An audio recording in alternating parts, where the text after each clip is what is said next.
আপনার কথাই ঠিক গোপাল কাকা, আমরা এভাবে নীল চাষ করলে একদিন খেতে না পেয়ে মরবো। যাক সুবল, তুমি যে বুঝতে পেরেছো এটাই সব থেকে বড় কথা। আমাদের ধান আর আনাজ শস্য চাষ করাই হলো এই কৃষ্ণনগরের ভিত্তি, বুঝলে? শুধু ভাবছে সাহাবদের মুখের উপর না করে দিলে তারা না জানি কি করে বসবে। কোনো ভয় নেই সুবল, আমি মহারাজকে সব জানাবো। এভাবে তো চলতে পারে না। ওই নীল চাষ করার জন্য লাভবান হবে ইংরেজরা, আর এদিকে আমরা না খেতে পেয়ে মরবো। ঠিক ঠিক। শোনো, তুমি সমস্ত চাষিদের গিয়ে বোঝাও ইংরেজদের থেকে নেওয়া দাদন ফিরিয়ে দিতেই হবে, না হলে কিন্তু সমূহ বিপদ। এই বলে রাখলাম, তুমি শুধু একা কেন, আমিও সবার ঘরে গিয়ে বোঝাবো যাতে কোনো চাষি নীল চাষ না করে। হয়তো হাবুল যাচ্ছে। হাবুল, হাবুল শোন না, শোন।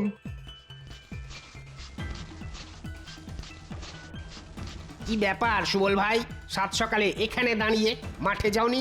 নীল চাষ করতে হবে যে। আচ্ছা, নীল চাষ করলে খাবার শস্য ফলবে কি করে হাবুল? আমাকে একটু বুঝিয়ে দাও তো। আগে গোপালদা, এটা ভেবে দেখিনি গো। শোনো হাবুল, তোমরা যদি এটা না ভাবো তাহলে এটা কে ভাববে বলো দেখি? যদিও আমি ভেবেছি, এটা বুঝতে পারছি আমাদের সামনে সমূহ সর্বনাশ। সত্যি তো, নীল চাষের জন্য আমাদের অত সুন্দর আমন ধান এই মরশুমে যে আর হবে না। ইংরেজদের দেওয়া দাদন ফিরিয়ে দিতে হবে হাবুল। তোমরা সবাই একজোট হও, এটা করতেই হবে। হাবুল, আমরা সবাই মিলে বড় সাহেবের কুটিতে যাই, চলো। সেখানে গিয়ে বলি যে আমরা আজ থেকে নীল চাষ করতে পারবো না, দাদন আমরা ফিরিয়ে দিচ্ছি। আচ্ছা, সাহেব যদি জিজ্ঞাসা করে কেন, তখন কি বলবে? আমরা বলবো এতে আমাদের ক্ষতি, কৃষ্ণনগরের ক্ষতি, আর এই ক্ষতি আমরা মেনে নেব না। সাবাস, এটাই বলতে হবে। তোমরা সবাই মিলে যাও, সাহেব কি বলল এটা আমি তোমাদের থেকে জেনে নিচ্ছি।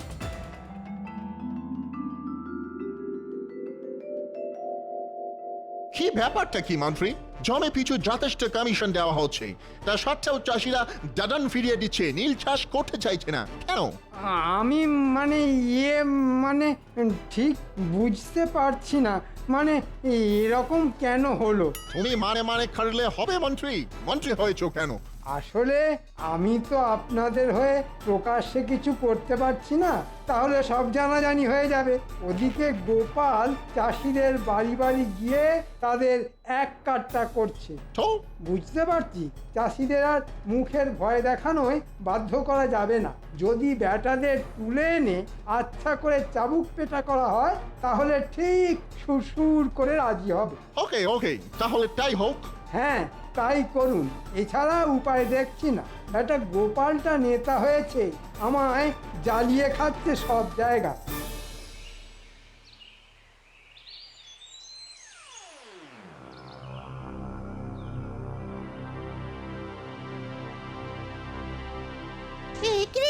এসব কি দেখছি? এসব কি দেখছি রে? আমাদেরও কি এরকম ধরে নিয়ে যাবে? কিছুই বলা যায় না রে কুটি, আমাদেরও এরকম ভাবে এরা ধরে নিয়ে যেতে পারে। আমার মনে হয় দাদুকে সব জানানো উচিত। ঠিক বলেছিস কুটি, একমাত্র গোপাল দাদুই পারবে কিছু একটা করতে।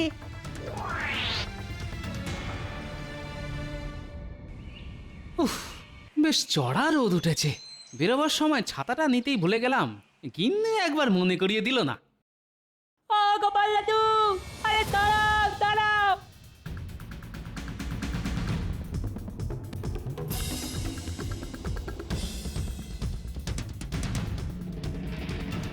ও বাবা, এদের আবার কি হলো? খেলাধুলো বন্ধ করে কোনো নতুন বায়না নিয়ে আসছে নাকি? কি আছে রে, তোর হাঁপাচ্ছিস কেন? এখন যা যা, আমার কাছে মোয়া নাড়ু কিচ্ছু নেই। না গো দাদু, আমরা মোয়া নাড়ুর জন্য আসিনি। তাহলে আমরা দেখতে পেলাম গোড়া সেনারা তিনজন চাষি ভাইকে কোমরের দড়ি পরিয়ে টানতে টানতে নিয়ে যাচ্ছে। বলিস কি? তার মানে এটা নীল চাষ না করার ফল। ঠিক আছে, তোরা খুব ভালো করলি আমাকে খবরটা দিয়ে। এখন তোরা ঘরে যা।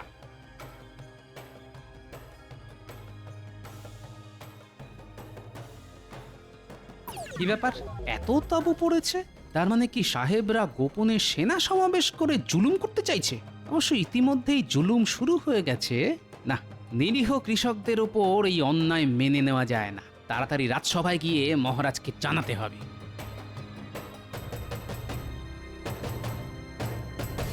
কি ব্যাপার গোপাল, তুমি হলে হাসির আস্ত কুম্ভ, কিন্তু তুমি আজ খুব মনমরা বলে মনে হচ্ছে। কে গিন্নি বকেছে নাকি?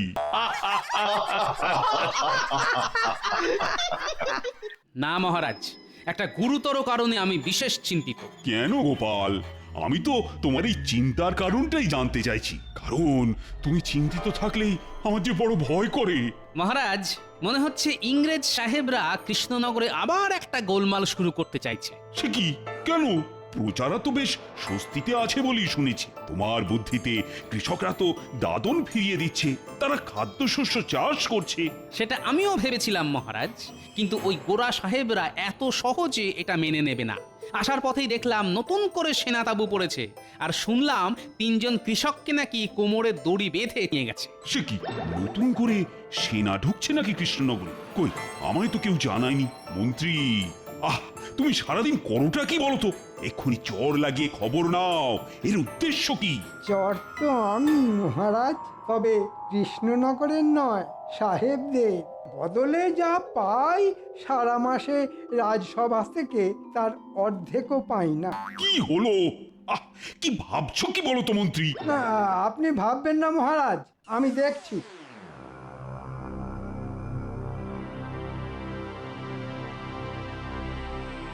কি ব্যাপার? তোমরা আমার প্রজা, কিন্তু তোমাদের চোখে জল কেন? আমাদের সর্বনাশ হয়ে গেছে মহারাজ। আপনি কিছু করুন মহারাজ। আজ সকালে আমাদের 3 জনের স্বামীকে সাহেবদের সৈন্যরা ধরে নিয়ে গেছে। আমাদের স্বামীরা কেউ নীল চাষ করতে চায়নি, তাই। কি সর্বনাশ! ও গোপাল, এর একটা বিহিত তো করতেই হবে। আমার রাজ্যে অনাচার আমি তো কিছুতেই মেনে নেব না। মহারাজ, মহারাজ কিছু একটা করুন। মহারাজ, মহারাজ, এক্ষুনি চলুন সাহেব কুটিতে। এই সত্যি মেনে নেওয়া যায় না মহারাজ। তুমি চুপ করো গোপাল। মহারাজ গিয়ে কি করবে? তাতে সাহেবরা আরো ক্ষেপে যাবে। চাষিরা নিশ্চয়ই কোনো বেগরবাড়ি করছে, তাই ধরে নিয়ে গেছে। 2-4 ঘা দিয়ে ঠিক ছেড়ে দেবে। বাহ, মন্ত্রীর দেখছি সাহেবদের জন্য দরদ উথলে উঠছে। গোপাল, আবার বাজে কথা। তুমি যদি বোকার মতো কথা বলো তাহলে সেটা মেনে নিতে হবে। ভুল করছো মন্ত্রী, আমি যেতে চাই। এদের চোখের জল আমি দেখতে পারবো না। চলো চলো একবার সাহেব কুঠিতে যাই, আমি, তুমি আর গোপাল। না মহারাজ, এই সামান্য ব্যাপার নিয়ে ইংরেজদের সঙ্গে সম্পর্ক খারাপ করা ঠিক হবে না। আপনারা যেতে হলে যান, আমি যাচ্ছি না। মন্ত্রী মশাই কি ভয় পেয়েছেন? তোমার যা খুশি তুমি ভাবতে পারো গোপাল, আমার অনেক কাজ আছে। চলুন মহারাজ, দেরি করে আর কাজ নেই।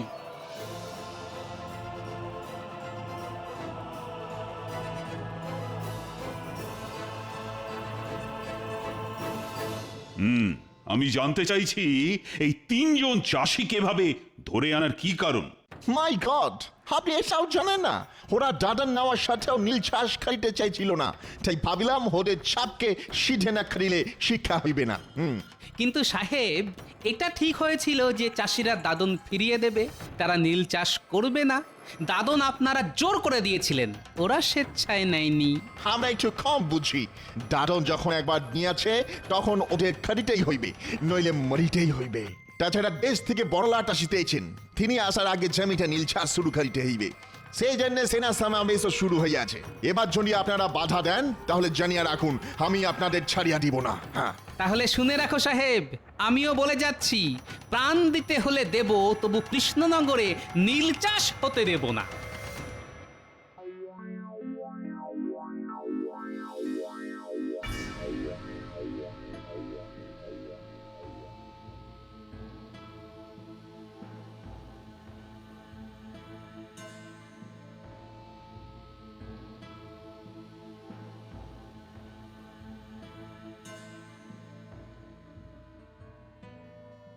সর্বনাশ হয়ে গেছে মহারাজ, কৃষ্ণনগর জুড়ে কান্নার রোল উঠেছে।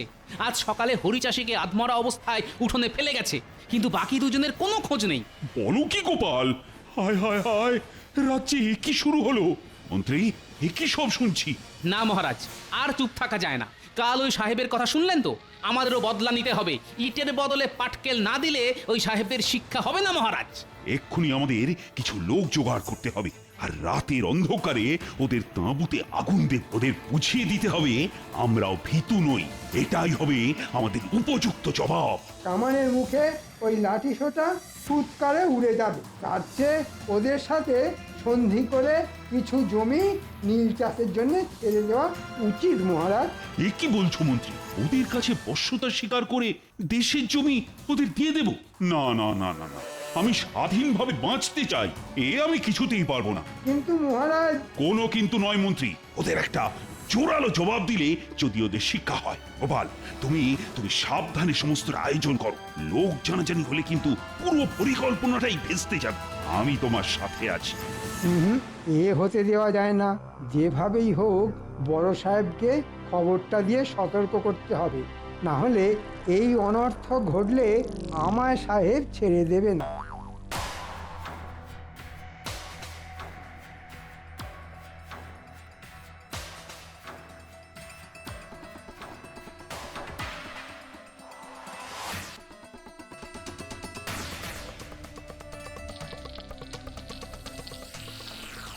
কি আশ্চর্য, কোথাও কোনো শব্দ আর্তচিৎকার শুনতে পাচ্ছি না কেন? হলোটা কি? তার মানে তাঁবুতে গোড়া পল্টনরা নেই। সম্ভবত ওরা আগে থেকে খবর পেয়ে সরে পড়েছে, কিন্তু এই খবর তো আর কেউ জানে না। তার মানে কি মন্ত্রী? আচ্ছা,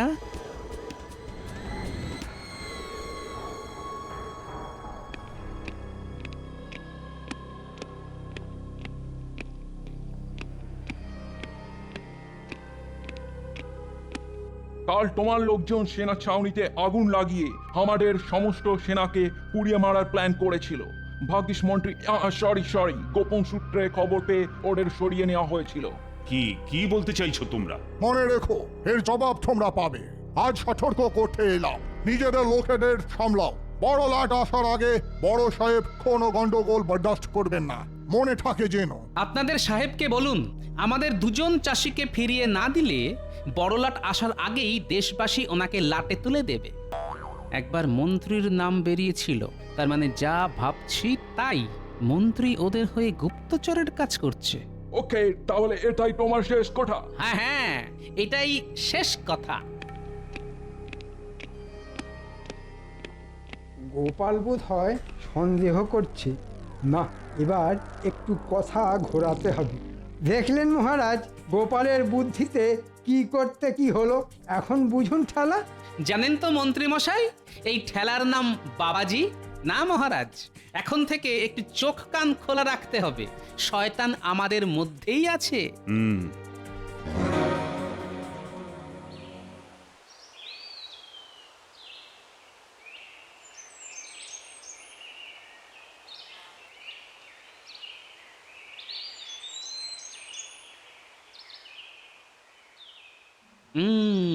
এদের দিয়েই আমার কাজ হবে। এই পুঁটি, নাপলা, গুলটে, চাপা, তোরা এক দৌড়ে এদিকে চলে আয়। কি গো দাদু? তোরা শোন, মন্ত্রীর গতিবিধির ওপর একটু নজর রাখতে হবে। এই কাজটা আমরা ভালোই পারি। তোরা নজর রাখবি আর আমাকে খবর পৌঁছে দিবি। যা, তোরা এখন গিয়ে খেলতে পারিস, যা। প্রজারা এখন বিধ্বস্ত, ভেঙে পড়েছে। এখনই ওদের এক কাট্টা করে ঝাঁপিয়ে পড়তে না পারলে ওই সাহেবরা ভাববে আমরা ভয় পেয়েছি, তাতে অত্যাচার আরো বাড়বে। শোনো, তোমাদের সবাইকে লাঠি সোটা নিয়ে এক কাট্টা হতে হবে। আপনি বললে আমরা এক্ষুনি প্রস্তুত হতে পারি। আমরা সবাই ইংরেজ কুঠি আক্রমণ করব।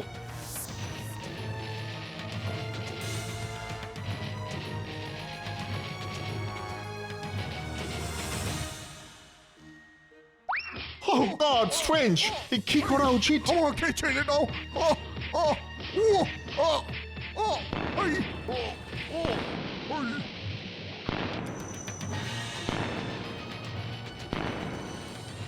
বন্ধুরা, তোমরা কেউ ভয় পেও না। আজকে ওদের ভয় পাবার দিন। ইংরেজ দূর হও, ইংরেজ নিপাত যাও। দিন দিন পরিস্থিতি খারাপে ঠিকে যাচ্ছে। এসব চালিতে থাকিলে তো বড়লাট আসার আগেই আমরা লাটে উঠিব। মন্ত্রীটাও কোনো কাজের নয়, ফুল। এত টাকা নিচ্ছে, ওকে ধরে আনো।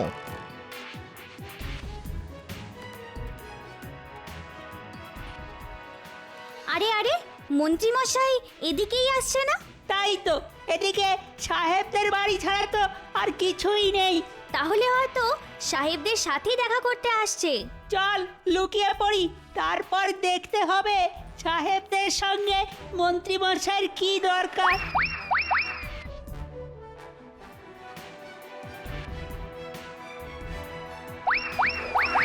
নীলছাস তো লাঠে উঠিল, তোমার বুদ্ধিতে কৃষক ফেটাইতে গিয়ে ঝামেলা বাড়িল। কিন্তু আমি পিটিয়ে সিধে করে নীল চাষে রাজি করাতে বলেছিলাম, আপনারা তো পিটিয়ে আধমরা করে দিলেন। এখন তো আমাকেও সন্দেহ করছে গোপাল। গোপালের নেতৃত্বে গ্রামবাসীরা একের পর এক আন্দোলন আক্রমণ চালাইতেছে। এদিকে নীলছাসের এই হাল, ওদিকে আবার আক্রমণ। বড়লাট এসে দেখলে সর্বনাশ হইবে, কিছু একটা করে এসব বন্ধ করিতেই হইবে। মন্ত্রী, ডু সামথিং। কিছু ভাববেন না, কান টানলে মাথা আসবে। গোপালের এতবার মহারাজের প্রশ্রয়, ওকে ফ্যাসাদে ফেলতে হবে। কাল ভোর রাতে মহারাজের প্রাসাদ কামানের মুখে গুঁড়িয়ে দিন সাহেব। এটা তুমি কি বলিতেছ মন্ত্রী? হ্যাঁ সাহেব, আমি দেখতে চাই গোপাল কোন দিক সামলায়। কালকের মধ্যেই সব ব্যবস্থা করুন সাহেব, আমি আপনাদের পথ দেখাবো। পেছন দিক থেকেই প্রাসাদ আক্রমণ করব আমরা। এখন চলি সাহেব। তাহলে এই ব্যাপার, হ্যাঁ? হ্যাঁ গো দাদু, কি করবে এখন? করার তো অনেক কিছুই আছে রে। তোরা খুব ভালো কাজ করেছিস, খুব ভালো মিষ্টি তোদের পাওনা রইলো। আমার দিকে দেখি সবাই সন্দেহের চোখে দেখছে, তাই এবার একটু ভালো সাজতে হবে। মহারাজ, গোপন সূত্রে খবর পেলাম সাহেবরা রাজপ্রাসাদ আক্রমণের ছক কষছে। তা আমাদের কি এখন করা উচিত? তাই বলি কি, আমাদের এখানে থাকা ঠিক নয়। কয়েকটা দিন সবার নিজের বাড়িতে গা ঢাকা দিয়ে থাকা উচিত। আপনিও কয়েকটা দিন অন্য কোথাও চলে যান মহারাজ। আহা মন্ত্রী, কি বললেন! অসম্ভব কথা বলুন না তো মন্ত্রী। এই বিপদের সময়ে আমি প্রাসাদ ছেড়ে চলে যাব?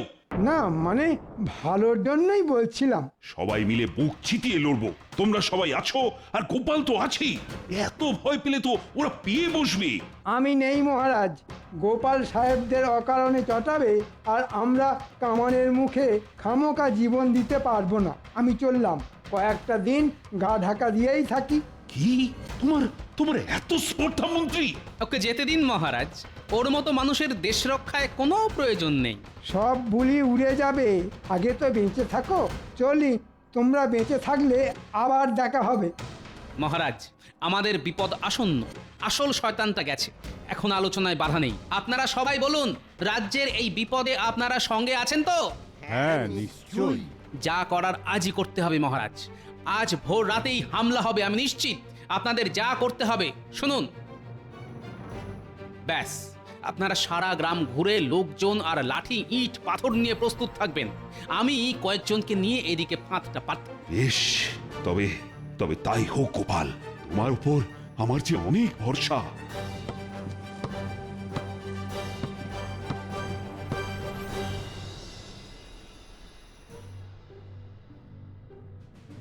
সাহেব, এবার যেতে হবে, এটাই উপযুক্ত সময়। রাজপ্রাসাদের পেছনের মাঠ দিয়ে আক্রমণ করব। ইয়েস, আমাদের দুটো কামান রেডি। তাহলে মাঠে পৌঁছালে কামান দাগবো, আর সব খতম। হ্যাঁ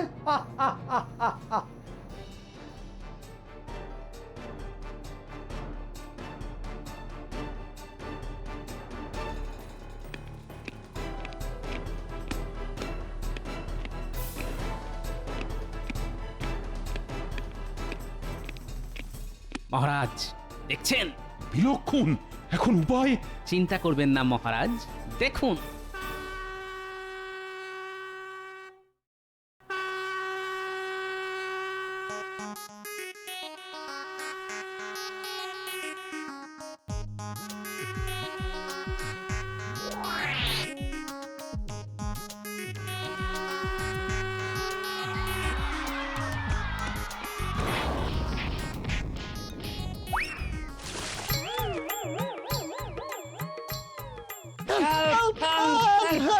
মহারাজ দেখুন, সবাই কিরকম পা চুল করছে।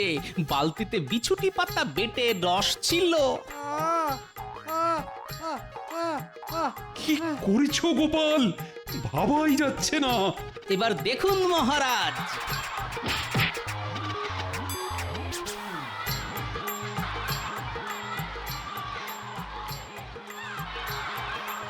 সেনাপতি, আগে মহারাজ, এদের সবাইকে বেঁধে বন্দি করো। ও আমাকে বাঁচাও, ওরে বাবা, আমাকে আমাকে ছেড়ে দাও গোপাল। এ কি? কে কে এটা? মহারাজ, ইনি হলেন আমাদের রাজ্যের শুভাকাঙ্ক্ষী মন্ত্রী মশাই। আজই ওকে শেষ করব। ধৈর্য ধরুন মহারাজ, মন্ত্রীকে শাস্তি দেওয়ার সময় পাবেন। আগে সব কটাকে বেঁধে নিয়ে চলুন ওই সাহেব কুঠিতে। আমাদের দুইজন চাষি এখনো ওখানে বন্দী। মন্ত্রী, দেখাও চাষিদের কোথায় লুকিয়ে রাখা হয়েছে।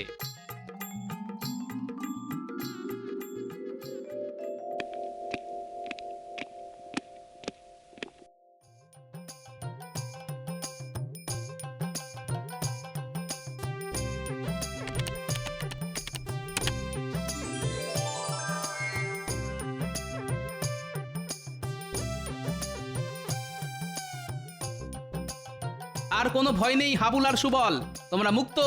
মহারাজ, সব কটা ইংরেজকে গারদে বন্দি করতে বলুন। বড়লাট এলে রাজ্যের মানুষই তার সামনে এদের শাস্তি দেবে। মহারাজ, ভুল হয়ে গেছে মহারাজ, মাফ করে দিন। ছি ছি মন্ত্রী, ছি! তুমি এতটা নীচ! অর্থের জন্য নিজের দেশকে বিক্রি করতে চাও? এর বিচার আমি নয়, প্রজারাই করবে। শাস্তি ওরাই দেবে। ভাবতে অবাক লাগে, আমার রাজসভার মন্ত্রী কিনা দেশদ্রোহী।